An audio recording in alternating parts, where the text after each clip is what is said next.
Tu peux le camoufler. Puis en général, c'est des profils qui réussissent un peu tout ce qu'ils entreprennent aussi. Enfin, c'est assez commun. Ouais. Donc effectivement, la boulimie, ça se voit pas du tout. On peut vivre. Et c'est pour ça qu'il y a des gens qui vivent avec pendant toute leur vie, quoi.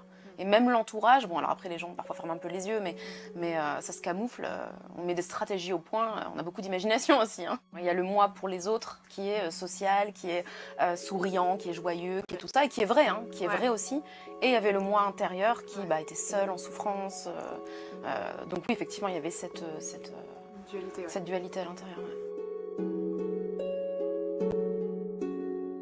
J'avais 14 ans quand j'ai commencé à avoir vraiment un lien anormal avec la nourriture. Donc j'ai commencé par plutôt des crises d'hyperphagie. En tout cas, je mangeais beaucoup. Assez rapidement dans la crise, il y a la honte, il y a la culpabilité. Puis surtout que j'arrivais pas à vomir, donc j'arrivais pas à éliminer ensuite ce trop-plein qui me dégoûtait.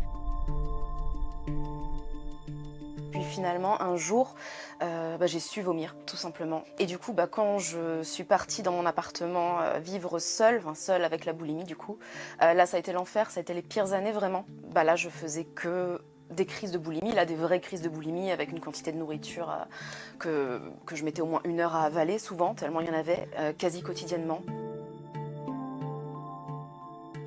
Très rapidement, ça devient un automatisme. Donc c'est comme, j'aime bien parler de séquence entre guillemets parce que c'est vraiment comme ça. Il y a comme un déclencheur et à partir du moment où ce clap de début est fait, tout le reste s'enchaîne sans même qu'on intervienne.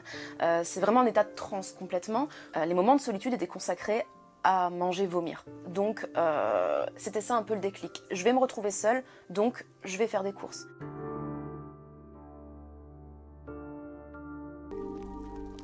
Je vomissais jusqu'à 10-12 fois par jour. Quand je vomissais, c'était les émotions, parce que une fois que la crise était passée, c'était assez planant, quelque part.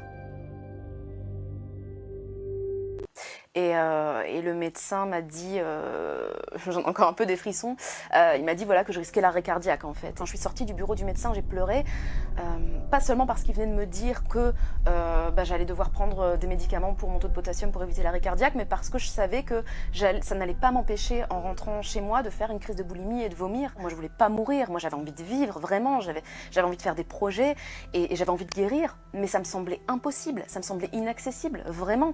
La boulimie était plus forte que moi. On se sort pas de la boulimie en confiant sa carte bancaire à quelqu'un ou en mettant un cadenas sur les placards ou voilà, c'est des techniques qu'on a tous essayé étant malade parce qu'on espère pouvoir se passer de devoir le dire à quelqu'un parce qu'on a honte, mais en fait non, cette prise de conscience-là, elle est indispensable vraiment, et plus tôt on arrive à libérer cette parole-là, plus tôt on arrive à en parler, et plus on a de chances de s'en sortir bien et vite.